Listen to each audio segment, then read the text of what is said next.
everybody. Appreciate you guys coming out. Our guest of honor is here, so it's my privilege to introduce Governor Jim Justice to District 6 here in Moundsville. Okay, guys. Well, thank you for having me, and I'll start off by saying this. This is our Secretary Bert White. Y'all probably some of you met Bert, I'm sure. And this is our Deputy Secretary and Commissioner of Highways, Jimmy Riston. Now, I hope that you've got a lot of positive vibes about what's going on. But at the same time, it wouldn't surprise me that there's still people here that are discontent, surely wanting things to be better. And let me lead off by just saying this.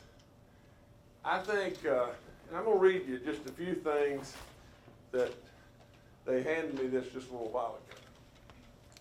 But, and I won't bore you long with what I'm reading you, but in the last 30 days since I was here, and I told you I'd be back. I told you I'd be back in 30 days. Thank you. And here I am. And now I won't promise you I'll be back in 30 days, but I'll promise you I'll be back in 60. You know, so I'll be back in 60 days from today. Okay. Now, in that 30-day period that from when I was here to now just get this. Now, this is just what they handed me. They have ditched and bladed 203 miles of roads in Marshall County. 203 miles. They've put in culvert pipes and ditch line obstacles of 469 feet. They have put down 166, is that thousand, or how many tons of, Tons of stabilization. Tons of patching and related maintenance. They've put down 4,283 tons of stabilization, and they've done some herbicide work, and they pulled some shoulders. Now, I know that it's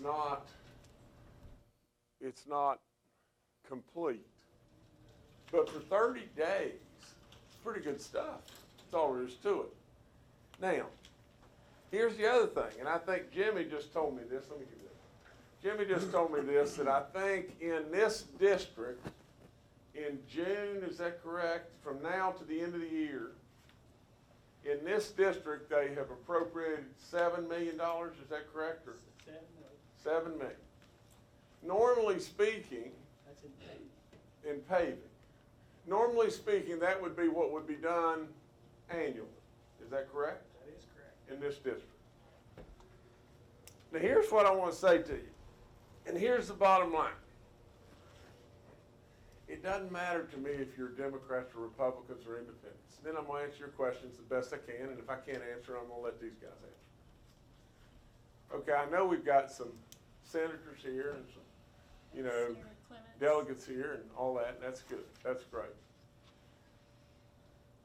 Before you get into your questions, I want to just tell you just this, that I'm not the king, and I've got to have the support of the Senate and the House to be able to get across the finish line. There's no question whatsoever that the gas companies are tearing your roads all to pieces in lots of different places. And if I were the king, I would absolutely tomorrow say, gas companies, come on now. Let's be fair and ante up and make sure that we don't tear our roads all to pieces and you just pay nothing other than just going on down the road.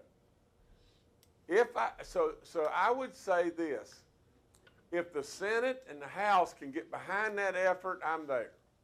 I've always been there. That's all there is to it. I am a person that believes that responsibility and respect are what our foundations ought to be. So I'm there.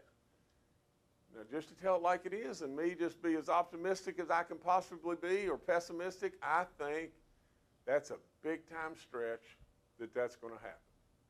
Should I'm in that boat, I'll push it as hard as I can, but you got a lot of different opinions on a lot of different things. Now, we need to celebrate all the goodness that the gas companies are bringing to us too, because they brought all kinds of jobs and opportunities and everything under the sun, taxes and all kinds of stuff. And that's great, because we just fell out of the sky. Honestly, the Marcellus and Ithaca, or whatever it's called, and the Rogersville, it just fell out of the sky on us. I mean, and blessed us in West Virginia with this tremendous opportunity that we have. I hope to goodness that we'll handle it the correct way. I hope to goodness that we won't awaken someday to the fact that we're the third world country that we've been in the past. And by that I mean just this. This is all there is to it. We have had our resources, extracted from us and then left 50th, holding the bag. That's not fair. A long, long, long time ago, it was timber. And then it was coal. Now it's gas. If we don't watch out, it's going to be the same thing that's happened to us. My dad would tell you over and over and over, son, let me tell you something, son. It's okay if you're working that bulldozer as hard as you possibly can, and I drove a bulldozer a lot and everything. If you're working that bulldozer as hard as you can, you get that bulldozer hung up, that's okay.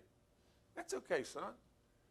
But you better damn well never go get one to pull you out and get them both hung up. So, we've done it with timber, and we've done it with coal. Let's please don't do it with gas. It's just too big an opportunity. Now, I don't mean we need to be punitive in any way, shape, form, or fashion, but for crying out loud, let's just be fair. We need to appreciate all the goodness that they're bringing to our wonderful state. Great. But let's just be fair. Last thing I'd tell you is just this. I said a minute ago, a bunch of you are Democrats, and a bunch of you are Republicans, and some of you are probably independents. And I want you to know one thing, and that's all there is to it.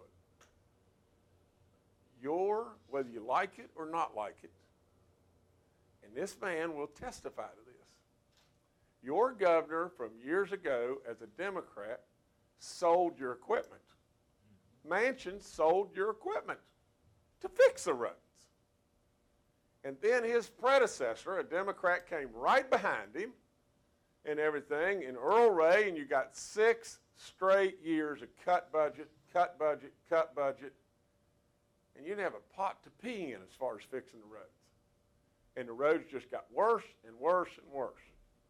And then along came me.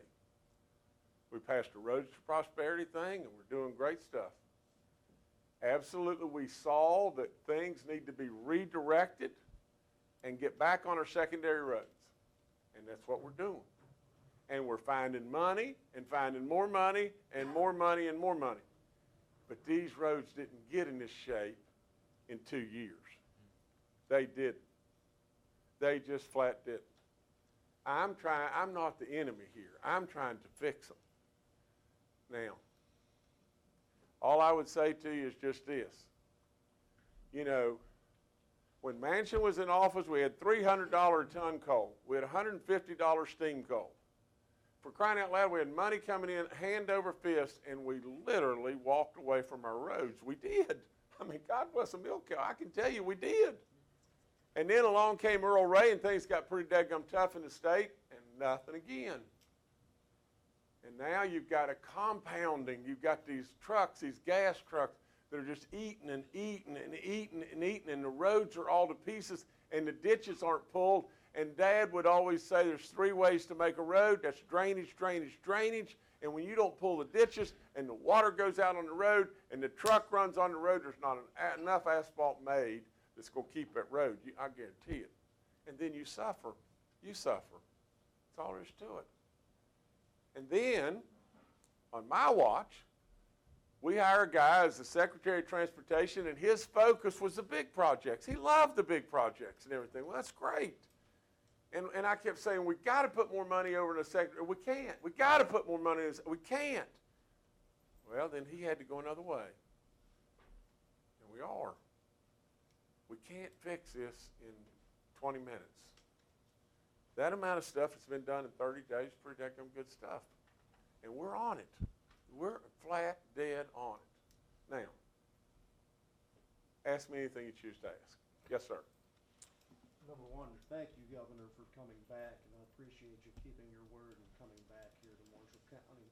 Number two, thank you to the people with the Division of Highways for the work that has been done in the last 30 days. I know that the citizens really appreciate it. I do have one question, though.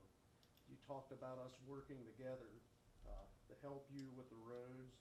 Just Monday, we passed and gave $54 million in a supplemental appropriation out of 3 bills to the Division of Highways. Can you tell me today how that money's gonna be split up amongst the districts?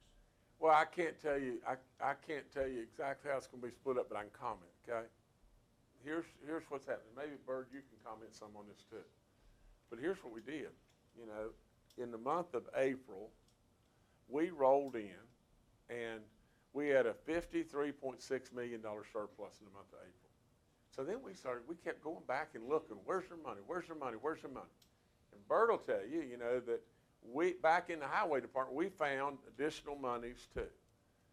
Now, so really and true, that real thing is really right at $100 million. It's not 50-some, it's right at $100 million. We already had X number of dollars appropriated to go through the summer, and now we can put even more dollars. I don't have a clue of their priorities, and we got all the priorities from everybody. You see, remember 60 days ago, or they're close to it, I called in all the county superintendents, I called in all the county, you know, the higher-ups and everything, and said, give me every single repair to every single road, and then we said, and prioritize them, you know, so we can get on the ones that are most important the fastest. We keep just working and finding more and more and more money because our state's doing better. That's why. So our state's doing better. So as we find more money, we pour more and more money into fixing these problems and doing something about it. And I don't know exactly how it's going to be divvied up. I can't answer. The reason I asked that, with all due respect, Governor, is in the past, it's been figured out by other delegates and that from here in District 6, that we got 8% of what was divvied out in the past, while the Eastern Panhandle got like 34% of the money. Yeah, well, that's not fair. That's not right. What we're looking for is how can we make that more fair for District 6? And I can tell you it's not just District 6, because people in the district in Morgantown are also complaining from District 4 that this is not being split equally amongst the districts. That's you, babe. Yeah, I think I can try to address that a little bit. And that is, every district is obviously not the same. Every district isn't the same size. Some districts have 3 or 4 counties, some have 5 or 6 counties, some have more slides than others, some have worse roads than others.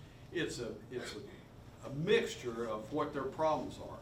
So what we've asked is for every district, every county in every district, to give us a list of what they need. And then instead of saying, you get $1 million and you get $1 million and you get $1 million, what we've done is said, what do you need? And then we'll take their list. With their help and your help, we will prioritize that list.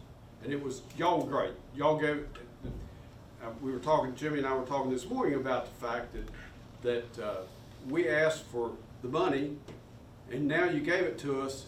Now the burden's on us. We better get it done, which we fully intend to do. But as far as dividing the money equally, no, we're not going to do that. We're going to divide the money on need, and on some of it will be equal, but a lot of it, your base maintenance budget for every county will grow. It will not from their base. It will be bigger. But how much bigger depends on what the problems are in that particular county. So it's real hard to do that equally when districts aren't equal. Now, I know that doesn't answer your question fully. And let me, all these people, they can talk, and they talk very well and eloquently and everything, but I just talk you know, I mean, I go back to this. If I ask you how many cows are in the field, just count the egg-sucking cows. Don't go out there and try to count the legs and divide by 4. I mean, just count the egg-sucking cows. You know, I mean, we don't need to go through all this stuff. And Bird does a great job, but just listen. Let me tell you, you know, if you got 8% and the Panhandle got 34%, there was probably a reason for that. I mean, you know, there's no bias that the Panhandle's got more influence in the highway department or something like that. There's some reason and everything. But what I would just tell you is, you know, if we still have a critical situation like I know we have here, hopefully those numbers will skew your way, you know. Well, that's what we're hoping for. Okay. Yes, ma'am. That $7 million, does that include any of the newly appropriated money, or? No, those purchase orders are in the contractor's hands today. Awesome. Today. So to put that in perspective, the governor told you that's $7 million in 8 weeks that we got those purchase orders in these contractors' hands. That's like 8 times the annual paving program. You know, that paving program annually up here could be anywhere from 7 to 10 million. And 8 weeks these guys got this ready. Yeah. 8 weeks. Well, we love them, as Joe said. They're doing fantastic. And well, we They know are. this too. I mean, here's the bottom line. Here's the whole thing. I mean, if we had $100 million that could come here tomorrow, there's still going to be some stuff that's not getting done. And if you live at the end of some stuff, that ain't any good for you. I mean, that's all there is to it. We know that there is a giant amount of stuff that's got to be done. That's all there is to it. I also think that, and I shared this video that went viral this week, and you've been here, Mr. Riston, you've seen Sally's Backbone. The road is slipping over the hill, and that's not the only one. Thankfully, we only have about 5 days of school left, but we are really, really concerned about that area. So could you speak to that? Absolutely. And you know, the governor sent me up here. I know. And that's the, you all saw the picture. That's where I was standing at Sally's Backbone. There's 2 slips over there. Well, it's fallen more since you were here. Yes, indeed, Yes. because, you know, we need to get, and we did, we held up just a little bit, so the school could get out, because we're gonna have to do some traffic control over there. We're gonna have to do some closures over there in order to get that fixed. But I can tell you that it's not just Sally's Backbone. There's 40 slips up here, 40 slips in the district. The day I got back, after the governor sent me up here. There's more than 40. I went back to, well, there's 40 that we have. That you have on our arms around right now. Yes, yeah. There's We about have 40 700. that we got our arms Yeah, around. okay. A lot of those are from the 2017 flooding event, the 2018 flooding event. And that's the biggest issue that I saw up here, because what I saw was these guys were working hard to get the roads ready to pave, and that's paid off. They got $7 million ready. But those slips really concerned me. So I went back and I went to the engineering division and I said, look, what's happening here? And we unclogged that mechanism. Engineering division is now working on those designs. We are going to have all the subsurface exploration core borings that we need to finish those designs. We're going to have those by June 30th. We're going to have all those core holes drilled by June 30th. That by the middle of July, we should have all 40 of those. By the end of July, let's say, we should have all 40 of those in contractors' hands being repaired. 40 slides in a couple of months, I don't think that's ever happened. I don't think that's ever happened. And that, as you said, that's a pretty good start. There's more than 40, but that's going to be a pretty good Yes. start. And the 2 on Sally's Backbone, the way we prioritized, I stood up there myself. I heard it from you guys when I was up here before. That one is going to be let in the next letting. That we're going to take the bids on that one in the next letting. We had four slides in this last letting. Sally's Backbone, those two slides are in the next one. Does that include the Shelter Hill? Which one? Shelter Hill. I'm not sure. Where is that? Is this the other side of Sally's Backbone? On the other side? Up Yeah, towards that it, is yeah. one of them that we had to get some core borings on. Thank you. Y'all are awful quiet. Yes, sir. Hey, thanks for coming back again. I told you I'd come back. I know you did, thank you. You did a lot of work in 30 days, okay? I give you credit for that. But I like to say what I read in the Echo about your statement of being up here back in April was that there is no doubt much work needed in Marshall County, Preston County, 53 other counties. I know that's on your list. But that statement, after what I know about Marshall County, didn't move the needle. There's 700 slips in Marshall County, okay? And not just Marshall County, just the northern panhandle, okay, alone. But I would like to see you, I would like to have said, or said it seen in the paper there, that, hey, we have an urgency in the northern panhandle. More than any other counties in the state. I bet we could put Marshall County up against any other county of the 700 slips. There's an urgency. And I just want you to see that. I'm here today as a citizen of Marshall County to move the needle more than I see in these words here, a really big concern. Not just slips, but sinkholes. I mean, just go around the middle of the division in the street and the highway and go around it. And is a terrible thing. You have a big job ahead of you. I thank you for, your urgency. I hope will be here to the northern panhandle more than I see what was in the paper. But I'm just here to put us on the map. I mean, my concern, my heart is to put that concern out there. Let me jump right in. First of all, you don't have to be worried about being on the map. I absolutely understand your pain and concern, and it's a shame. It's just a crying shame. And the task is gigantic.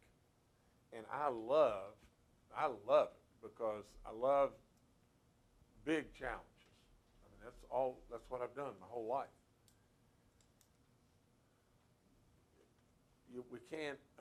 We have obstacles here. And I tell our senators and I tell our delegates just this, we have to address the concern and we've got to get some real participation from the gas companies. Yeah. We have to get that. We don't need anything that's unfair. We don't need that. And we don't need to lean on them because per se they got money. We don't need any part of that. But for crying out loud, common sense tells us they're tearing the roads up and there's just not enough, of the king's helpers to do everything without a little bit of help. Now, the other thing is we can't lose focus with the fact that just this. I mean, for crying out loud, if the Japanese, when they bombed Pearl Harbor, they blew up every single boat, and let's say they were all blown up, and we didn't have any planes, and we had to some way get to Japan. Well, we can't hardly jump in a John boat and jump in the middle of the ocean and get to Japan, as efficiently as we need to be able to get there. We did sell the equipment. It's crazy. Yeah. And we absolutely have neglected the roads forever. And I can just tell you from the very bottom of my heart, I get it. I get it. It's not even anywhere close to fair for us to endanger children and have sinkholes and slips and everything else. And I can take you a lot of places in this state that may not be as bad as here, but it's bad. It's bad. And so it's a big, big task. We need, and if we keep producing surpluses, in my opinion, what I would love to, and I know listen, let me tell you this. The drug situation in this state is bad. And we have got to pour money and effort into trying to do something with that situation as well. But I'm going to tell you, other than that, of which I would like to fund properly and try to do more and more and more to try to change that terrible scourge of a problem. Other than that, in my opinion, we need to put every other available dollar into roads. And if we just keep churning out surpluses, we just put more and more and more and more. And if we keep finding ways to glean a little bit of the roads to prosperity thing and put more and more and more, we'll awaken real soon that we'll have it. We'll have the problem fixed. It's a big problem. It's a big, big problem. Yes, sir. Governor, I know it's for you or for Secretary White. I know the $54 million that was allocated Monday. I understand that $13.5 million of that was going for equipment. Right. How long is it gonna take for us to get that equipment if you ordered it today? We've ordered some of it. We're hoping, for instance, to get a lot of the great alls in August, September, through that time frame. They don't build, they don't have great alls on the lots. They build them when you order them. So, but we're hoping to get those as we go along. Some of the graders, and we're in dire need of trucks. We just get our purchase orders out and see how long it takes. And I know that the great alls are gonna start coming early August. I don't know about the rest of them, what the time frame is off the top of my head. But we're on it. Well, Everybody needs it. Just to continue, I would hope that this district, because of the concentration of the gas industry, would be on the top of the list to get some of those early grade alls to get these things cleaned up. Yes, I sir. think- We're dealing with the I gas agree companies 100%. we've got agreements with some of the gas companies that they're reimbursing us for, excuse me, they have promised to reimburse us for part of the upkeep. Now, we haven't gotten the money yet, but we're dealing with them every day, trying to do that. Some of them are easy, some of Bless them you. aren't. But, we are trying to do that. Let me say one thing about that. You know, when we sold the grade alls, I mean, if you know anything about equipment, a grade haul will do, I don't know if it's 10 times or 8 times or 7 times, but that compared to a backhoe is an incredible machine. And how many do we have now in the state? Not very many. So that'll help. Yes, ma'am. We met here with the county folks, and I met with about 10 gas companies. Corey, is that right, about 10? On Monday. That was about the third meeting we've had with them to try to work on some type of an agreement so Right. that they can help with these roads. And they're working together to sign an agreement to make that work. But from the state perspective, I'm just trying to think, we've talked about, this isn't a Democrat problem, a Republican problem. Sure. We need to work together. We've tried to pass some bills last legislative session, and we weren't successful in getting them through. Could you sit down with the delegates and senators that are from the natural gas areas with the gas companies to see if we could start some kind of non-political dialogue? I know I'm probably dreaming, but I Well- mean, I just feel like if we could start some conversation, we all benefit from that. Well, if you don't dream, it's not going to happen. I'll promise you that. And I can assure you that we have done that, and it needs to be. Just because we've done it doesn't mean that we don't do it again and do it more in a vain way or whatever it may be. The gas companies want to help. I know. You know, they really do. These aren't bad guys. I mean, they're not bad guys and everything. You know, at least I don't think they're bad guys. I'm going to give them always the benefit of the doubt. You see, I'm a trusting human. I don't believe that 98% of the people are bad and 2% are good. You know, I just don't want to be that way in my life and everything.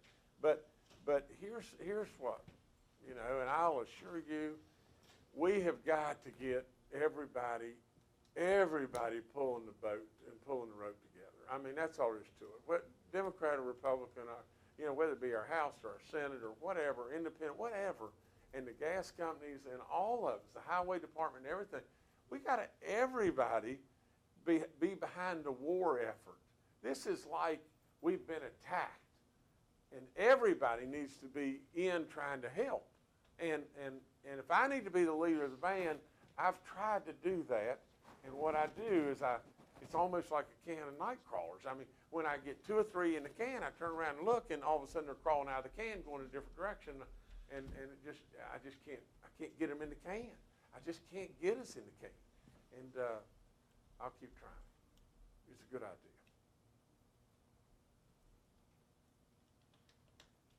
Look, you're really good people. and you don't deserve to be tearing your vehicles all to pieces and worried about kids and everything else. You don't deserve it. I get it. I get it. And I could come here and give you 1,000 different excuses, but I embrace the challenge. I want the ball. I'm going to end by telling you a story real quick, and this is exactly how I feel. There's a story that basically I halfway came up with and said, if the count were 3-2, think about it for a second. All of us know something about baseball and softball. But if the count were 3-2, and you were in the field, your team was in the field, the other team, it was the last bats, and you were one run ahead, and the bases were loaded, and there was 2 outs, and the count was 3-2. And you know the pitch is on the way. And you know if the batter hits it and hits it to you, you may screw it up and lose the game. You know, are you standing there hitting your gloves saying, Lord, please, please, please don't let them hit me the ball? You know, a lot of people are doing that, but that's not me. I want the ball. I always want the ball. You know, and I'm going to tell you, I'll screw it up some, but I'm going to try to make the play. If you watch me coaching on the sidelines, whether you like it or not like it, when the game's on the line, I'll be screaming, the count's 3-2. Because I want our kids to always want the ball. That doesn't mean they have to take the shot, but I want them to know that they can rebound the ball, they can make the pass, they can do all that other stuff. We can win this thing. We can win it, but it's a big deal. It's a big deal. Just bear with us. We're going to get there. I feel for you, and all I can do is apologize for what's happened in the past, and we're going to do something about it. Thank you for having me. I appreciate you. Thank you.